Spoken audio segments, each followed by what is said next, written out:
Kirby Smart wins the SEC and continues to stack talent like he's building the next college football dynasty. Deion Sanders to Colorado has the college football world buzzing, but just wait till Travis Hunter gets there. As the QB dominoes fall, next up is the number 2 QB overall, DJ Lagway, set to decide this week. This is the Inside Scoop. I'm your host, Josh Newberg. Let's bring on Director of Recruiting for On3, Chad Simmons. Chad, one of Georgia's top priorities, 5-star IMG Academy edge Samuel Mpimba, committed to the Dogs on Sunday over Tennessee, Miami, and Notre Dame.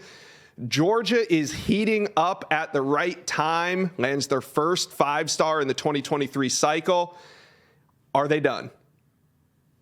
I'd be shocked if they're done, but definitely, I would say definitely not. There's still guys out there. I mean, obviously, we've hinted on, Damon Wilson now getting closer on 3 over the weekend, and obviously you have Jordan Hall, a top D lineman, also in Florida, like Damon Wilson. But yeah, there's other guys out there Georgia is in play with, and as we always expect, Kirby Smart will finish strong. How strong?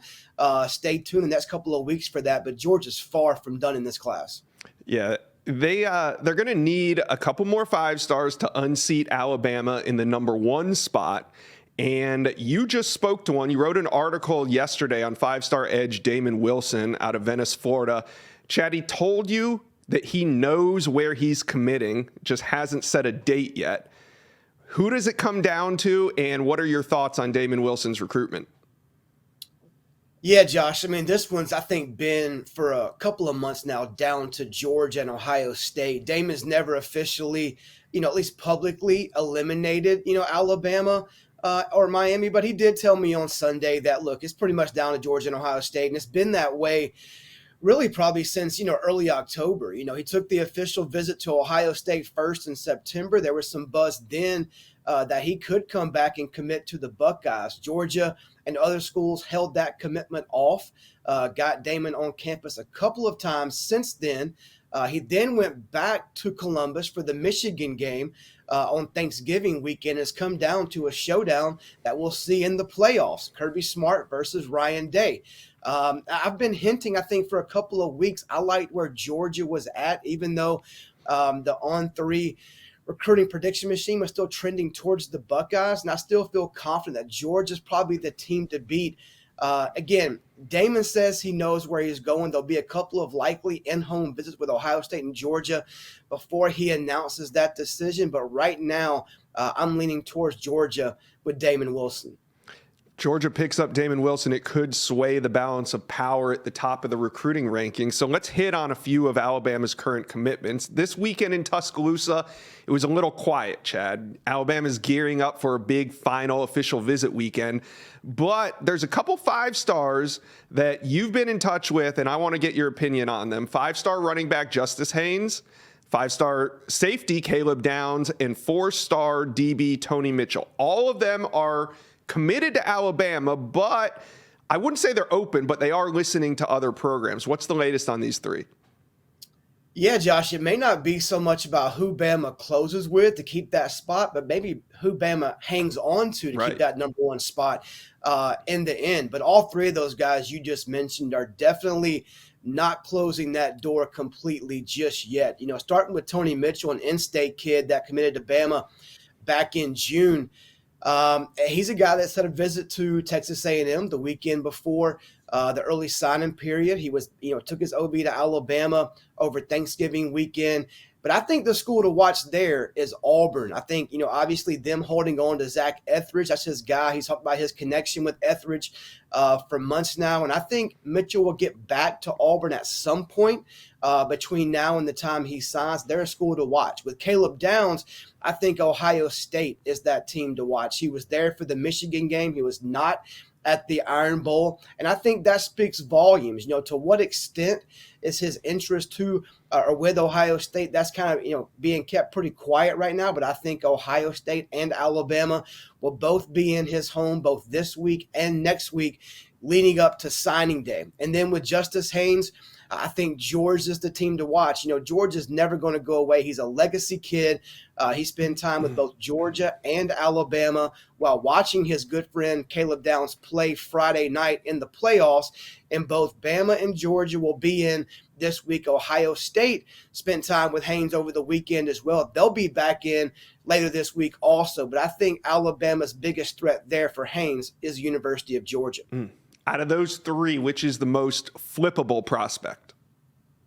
Man, I think you have to watch, I think, all three, to be honest with you. But I would probably, if I had to say one, maybe lean towards Tony Mitchell. He's been a guy, I think, all along that, at one time A&M was viewed as the biggest threat. I think now Auburn's become that threat for Alabama. Didn't Caleb Downs kind of say that he was solidified after his recent playoff game? Yeah, but so did Haynes last week, and Mitchell will say the same on record too. But look, we know not just Alabama commits, but commits across the country. Nothing's ever final until these guys sign that letter of intent. So, yeah, guys, Downs is very calculated, super smart. He knows what to say, as does Haynes and Tony Mitchell. But those guys all are keeping one ear open and keeping, teams, I think Alabama, maybe a little restless here late. Yeah, the old saying in recruiting, it's not what I say, it's who's doing in-home visits with me. No, that's not really a saying, but it's kind of how recruiting goes down the stretch. Yeah, can't always take recruits at their word. Actions speak very loud as well. Speaking of action, Miami continues to be aggressive on the recruiting trail. Over the weekend, Mario Cristobal and his staff flipped UNC three-star defensive line commitment Joshua Horton. He is now a Cane. Mario Cristobal is not done. We know that they have a couple major targets still on the board. But over the weekend, we also saw some new offers go out. What does this mean to you when it comes to Miami recruiting, Chad? Yeah, I think anytime you see new offers go out late in the process, Josh, I think it shows the confidence level in that staff of maybe who they could potentially land as far as their major targets. Now, I do think, Joshua Horton is a great flip for them on the defensive line. They had a coach at his game Friday night, the D-line coach, and Miami's been very heavy in his recruitment. And then they're still out there, I think, in, at least a decent spot for a guy like Damari Brown, a Miami legacy, a cornerback from American Heritage and Plantation. And then, of course, Samson Okunlola. We've talked about him multiple times. I think it likely comes down to, in the end, Miami and Florida based on what I'm hearing right now. But, yeah, there's other players involved. I think Miami will be very active in the transfer portal as well. So Miami, like you said, far from done. Will it be new names that emerge late? Will it be transfer portal guys? Or will it be guys like Damari and Samson that they close out with in the next couple of weeks? Just your opinion on Samson. He took 3 official visits so far, but all 3 were in the summer, June and July. He hasn't taken an official visit since. He has 2 remaining. There's only 1 weekend left until the early signing period. Do you see Samson Okunlola taking a visit this weekend anywhere? He has a lot of people scratching their head. I'll say that about kind of just what's going on. He was supposed to be at Ohio State, right? Whether it be for an official or unofficial. The weekend they played Michigan, didn't make it. He left this weekend, opened on his calendar, didn't go anywhere. He did trip to Florida unofficially for a multi-day trip with his family. And that could speak volumes if he does not go anywhere else between now and the time he signs or makes that decision. I know there's certain people in his ear about making a decision sooner than later. Mm-hmm. So I think still come down to more than likely Florida and Miami. He leaves the Northeast, goes to the Sunshine State more than likely for the Gators or the Hurricanes, but nobody really knows if he'll trip anywhere else between now and the time he makes that decision. Well, if he doesn't take any other trips, I think I like where Florida sits in this recruitment. Is that on point? Yeah, I think it's them. I think them and Miami. Miami's been definitely the heavy favorite since that trip to Miami over the summer. But again, when he went down to the swamp with his parents, with his family for a multi-day unofficial visit. Now, Florida would love to get them back for an official this weekend or next weekend, but nothing's set up right now as we record this. And again, I would probably give the Gators a slight edge for Samson at the moment, but Miami's still very deep in this race. You have your pick. You have your RPM pick in for Miami currently? Yeah. Could that change between now and signing day? Oh, definitely. I think, for me, I like to feel a little more confident before changing it, maybe going and changing it back and stuff like that. But yeah, my confidence maybe is not near as strong now about Miami as it was when I placed that pick in on the RPM earlier this year. All right, let's stay in Gainesville. I want to keep talking Gator recruiting. They had a couple official visitors in. Some of them were committed prospects that have been committed to them for a while. But there's two there that I was interested in, two uncommitted prospects. One, 5-star Desmond Ricks, and also 4-star defensive lineman Jordan Hall. Just kind of reset these recruitments for me and tell me what you think, where these guys are leaning. Obviously with Ricks, he was a big story late in the season, obviously reclassifying, getting down to 3 schools, setting up the official visits. He moved the Bama visit from Thanksgiving weekend back to this coming weekend now in the middle of Florida and LSU. The buzz out of the swamp over the weekend is that Florida, according to one source, made a pretty significant move for Desmond Ricks. Now, what is that? Is that coming off the visit high, over the weekend, them meeting with Des, and they show him, the plan to come in and play early, the NIL deals in play, the potential there at the University of Florida. He does speak very highly about Corey Raymond. The family likes Raymond. They like Billy Napier's structure, the plan for the program. So I think based on what I've heard over the last 24 or so hours coming off the end of the official visit, Florida's probably in a better spot now than they were heading into the weekend. But again, LSU still looks to be the one to beat, and they get the final visit. So let's see how this plays out next weekend in Alabama, then in Baton Rouge right before the early signing period. With Jordan Hall, he's at Florida this past weekend, then at Georgia for his final visit this coming weekend. I think Alabama, LSU, Florida, Georgia all have some level of confidence that they're in play for Jordan Hall, but I still, based on what I'm hearing, still think Georgia is the team to beat. There'll be some key in-home visits this week and maybe even next week before a decision is made. But Georgia's been the favorite since the summer. They get what's likely the final official visit from Jordan Hall. But again, there's some confidence there at Florida, at Alabama, and LSU. The visit went very well from what I'm told with Jordan Hall and his family. But again, I give the slight edge to the University of Georgia late in this race for Jordan Hall. All right. Tennessee lost their offensive coordinator, Alex Golish. He was hired away by USF over the weekend. The official announcement came on Sunday. Does this present any issue for Tennessee when it comes to Nico Iamaleava or any of the other offensive targets that they have committed? No. I mean, Josh Heupel's been very much involved. The offense still runs through him. Yeah, Golish is, a big part. Nico had a good connection there, good relationship there, no doubt about that. But Heupel's been very hands-on with Nico and multiple guys in this class. I think that's a big part of why Tennessee's had some success. I mean, they do like Heupel. They connect with Heupel, especially on the offensive side. But yeah, Tennessee has nothing to worry about as far as Nico. He'll be there. He'll be there in January, and I think he'll be on the field playing a lot of meaningful minutes next fall. All right. Well, Tennessee did have an official visitor on campus of importance. Linebacker Arion Carter, the recent decommitment from Memphis, 4-star linebacker out of Tennessee. He decommitted from Memphis about a month ago. His recruitment has been red hot, picking up offers from Alabama, Miami, Tennessee, among others. What are you hearing come out of this trip to Tennessee? Here's some good news for Tennessee. Heading into the weekend, Alabama was the clear favorite. I had one source even tell me 75-25, pretty strong Alabama's way. That's very close to Arion Carter. But I think this weekend made this race quite a bit more interesting here late. Now, Alabama gets the final visit. Alabama's with him today doing an in-home visit. So they want to kind of try to cut into that momentum Tennessee grabbed over the weekend. But Carter was there with his family, fellow Tennessee commit Caleb Herring, a good friend of Carter's who played 7-on-7 with him, spent the weekend there. Herring brought his family to hang out with Carter's family to make it that much more personable, more of that family feel. And I'll give a lot of credit here to Josh Heupel as well. He took over as the lead recruiter here. And he's not an offensive guy like a Nico. Right. He's a defensive linebacker, in-state target. And I think that's what's brought Tennessee back in this race, as Carter's connection with Heupel. They talk about a lot of things outside of football. They can stay on the phone for hours, I'm told, and hold those meaningful conversations. And from what I'm told, this weekend could not have gone better for both Carter and Tennessee. Now, Alabama gets the last shot. Let's see what happens this coming weekend. But this race got much, much tighter, I'm told, over the weekend. Should be a fascinating race down to the finish line. Chad, thanks for checking in with us on the Inside Scoop. We'll talk to you on Thursday. It's going to be a fun few weeks, Josh. All right, my man. See you later.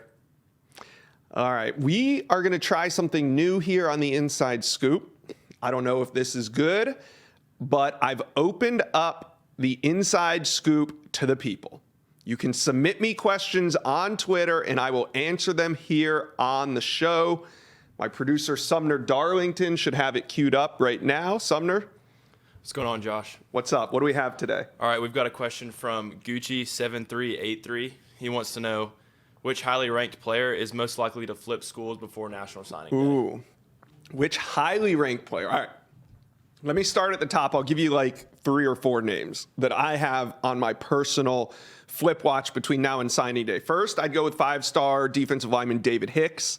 He's the #1 overall defensive lineman in the country, committed to Texas A&M, but I think he could flip to one of the O's, meaning Oregon or Oklahoma. Most likely Oklahoma. So he's on my flip watch. That's one. Another would be Caden Proctor, 5-star offensive tackle committed to Iowa. Oregon is also in pursuit, and I think that there's a good chance that we could see Caden Proctor flip to Oregon. Who else is on my flip watch? Let's go with 5-star safety Peyton Bowen out of Texas. He's been committed to Notre Dame for almost a year now, so I hate to say it, but I think Peyton Bowen's going to flip to Oklahoma. And then I'll give you one more. Wide receiver, 5-star wide receiver Brandon Inniss.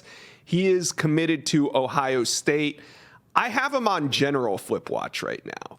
I don't want to say that Deion's going to be a factor or that I would watch out for Colorado, but I'm just watching Brandon Inniss as we get a little bit closer to signing day. I don't want to cause too much of a stir, so I'll just leave it at those 4. I think I gave you 4. So let's keep this thing moving. I'm going to bring on national recruiting analyst Sam Spiegelman. Before we get into Deion at Colorado, there was just some breaking news that came across my desk from our own Matt Zenitz of On3. He reports that Scott Satterfield just informed the Louisville team that he will be taking the Cincinnati job. So naturally, my brain goes straight to recruiting, and I realize that Louisville has a 5-star commitment. The #2 running back in America out of the state of Texas, Ruben Owens, has been committed to Louisville for a while. What do you think this news does to his commitment? And also, who were the teams pursuing him before his commitment to the Cardinals? Yeah, that's your brain is taking you to the right place, Josh. Ruben Owens surprised all of us when he committed out of state, a guy that was wanted by TCU, Texas A&M, and the Longhorns very badly, by the way, a record-setting running back out of El Campo, just about an hour south of Houston. But Ruben Owens committed to Louisville, teammates with Pierce Clarkson, seemed to be a big fan of Scott Satterfield and the offensive blueprint they had in place over there with a lot of reinforcements that would come in and play pretty quickly at Louisville. And you've seen that Ruben Owens has kind of stood by his commitment despite other teams being rumored to be in pursuit because they have not stopped communicating with Ruben. But he has stood by Scott Satterfield, who is now the head coach at Cincinnati, like you mentioned. I think this is going to become a 2-team race. Texas A&M and TCU are the 2 notable teams to watch. I think he was leaning toward TCU before he committed to Louisville about a week later. Obviously, TCU is the #3 team in the country and had a sensational season. But even before that, Sonny Dykes and that entire staff knew what kind of talent Ruben Owens is, obviously what he means to the state of Texas, and we're recruiting him at SMU and then at TCU. And then Texas A&M has been very careful not to recruit other running backs. Jimbo Fisher and Tommy Robinson have been after Ruben Owens since they've been at Texas A&M. I think that they eventually moved ahead of Texas among the in-state schools at a certain point. They have not offered some of the best running backs in the state that their recruitments have opened up in the last couple of months. And I think that they've kept an eye on Owens, and we'll see if that turns into a visit here down the stretch. Wow, what perfect timing for those Sharks in Texas. When it comes to Owens, do you think that he was committed to Louisville because of Scott Satterfield, or do you think he was committed to Louisville because of maybe the potential NIL deals with Adidas down the road? Yeah, I think it's a combination. They were very keen on the business interests of these schools. TCU and Texas A&M are obviously two of the in-state schools that, check boxes in terms of NIL, and the same goes for Louisville. And I think that they believed in the future there. And then certainly I think you give whoever they name as the head coach and whoever is the offensive coordinator a chance to reconnect with Owens and his family. At the same time, they're going to be playing from behind with the relationships being at Texas A&M and TCU have been there for so many years. I do think it opens things up a little bit more, and Satterfield was kind of that bridge to Louisville, no longer there. Well, Owens was most likely going to sign during the early period. So what do you think the next move is for him? I think we need to figure out where he's going to visit. I would expect TCU to get him on campus. I'd expect A&M to try to get him on campus, and I would expect Louisville to try to get him on campus again. After they figure out who their coaching staff is going to be. I could see him take this to February, but he's been intent to sign in December, and we're only 2 weeks away at this point. So it becomes one of the more mysterious recruitments to watch down the stretch, Josh. All right. It'll be fun to watch. Speaking of fun to watch, over the weekend, we got a big announcement. Coach Prime, Deion Sanders, announced at Colorado, and instantly the college football world was buzzing. I spoke to a source at Colorado that tells me that since Sunday morning, more than 200 recruits or portal transfers have reached out to the program, some of them being 4- and 5-star caliber players. The source told me, quote, "I've never seen anything like this in my time here," end quote. Sam, is Deion going to be able to compete for some of the top players in the country this year, next year? What's your opinion on Deion at Colorado?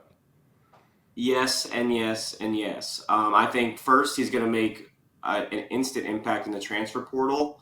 From talking to high school coaches, from some kids around the country that completely, not involved, maybe they're committed or signed, or they might be current college players. They just have a connection to Deion or recruited or heard stories in and out. And there's a feeling that kids relate to Deion Sanders, his energetic, charismatic coaching style that just resonates with kids that in this age group, in this generation.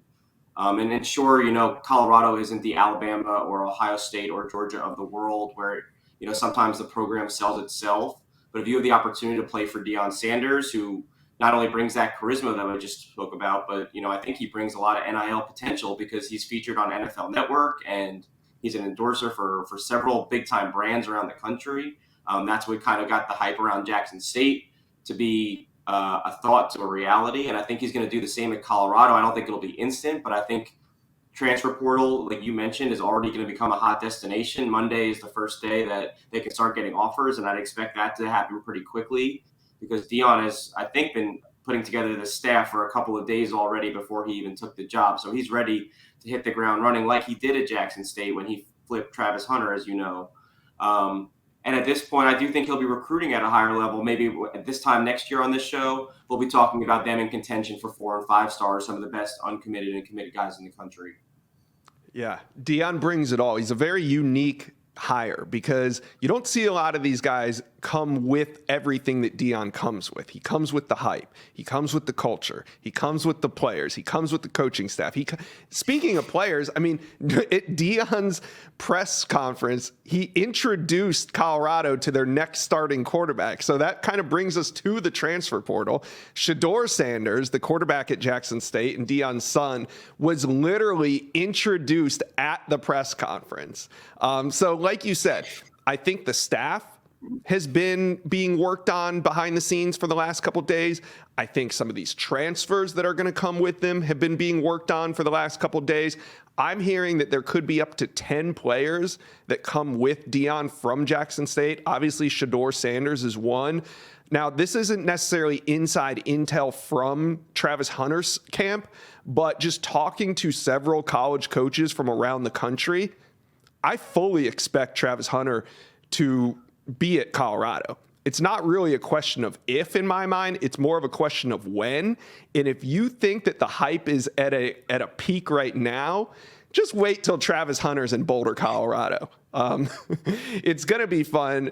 The transfer portal's hopping starting today. We've already seen USF speedster Jimmy Horn, who's in the transfer portal as one of the fastest wide receivers in the country. Just moments after Deion's press conference, he was already naming Colorado among his top 4.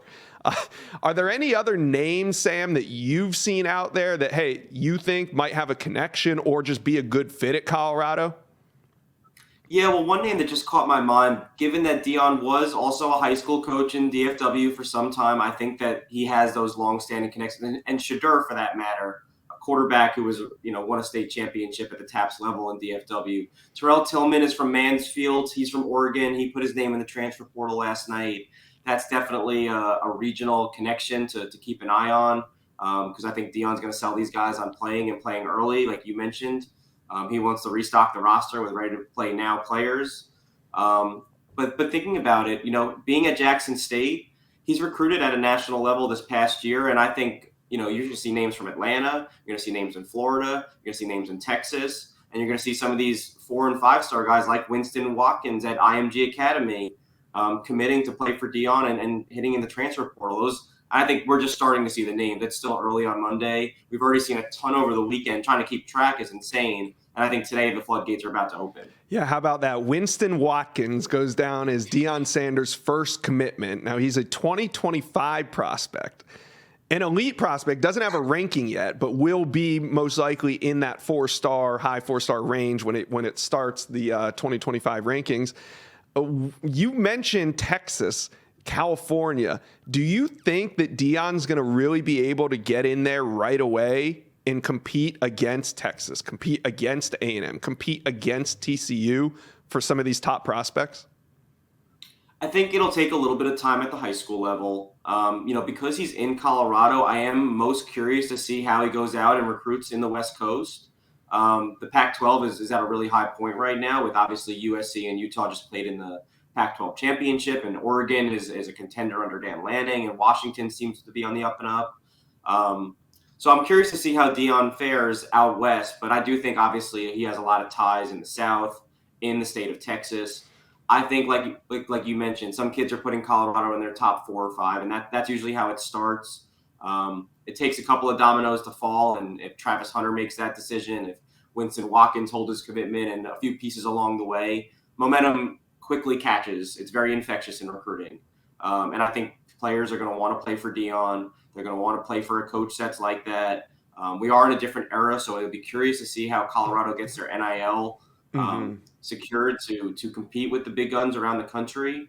But I think Deion offers a lot in that department in himself, and I think he wouldn't have went to Colorado if there wasn't a plan in place. So I think Colorado will be getting 4-star recruits. I think they'll be putting themselves in the top group for a lot of these blue chippers on 300. And I think first and foremost, they're going to start kicking butt on the transfer portal. All right. Well, Sam, you and we're going to keep covering Colorado recruiting. It seems fun. We should make a trip out there, man. I hear it's great. All right. On your dime. All right. Let's move on to another hot topic. 4-star 2024 QB DJ Lagway is set to make his decision on Thursday. I promise, guys, this is the last time we're going to talk on the inside scoop about an uncommitted DJ Lagway. The next time we talk about DJ Lagway, he will be committed. But Sam, you've been my guy when it comes to all things DJ Lagway, and you wrote a story on Sunday with maybe a little twist at the end for this recruitment.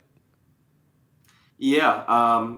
After Florida had the coaches at Willis High School, which again, it seems to be a 2-team race between Florida and USC. USC might have just evened the plane one more time, one more twist before the big decision ahead this week by offering DJ a scholarship to also play baseball. I know we talk about him as the top uncommitted 2024 quarterback, on 300, number 7 overall player, but he's also a talented baseball player. Florida, Oklahoma, LSU, and now USC are among the schools that have offered him not only to play quarterback, but to play on the baseball team. From what I understand, this has and continues to be a big point of interest in his recruitment. I can tell you that offer, he was proud to let us know about that USC baseball offer last night. There was a point where Oklahoma seemed to might have had a leg up when they were the first to offer him a baseball scholarship. So I do think that this kind of, again, evens the plane. Florida, USC, let's not rule out Baylor, let's not rule out A&M, let's not rule out Clemson for that matter. But it seems to be a two-team race, and at this point, it's a coin flip at this point going into DJ's decision. Well, flip your coin one last time. Who you got? My pick is on Florida.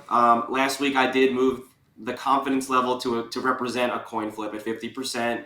I think Florida has been the team to beat, and I think USC has really made a late run that has him and his family thinking.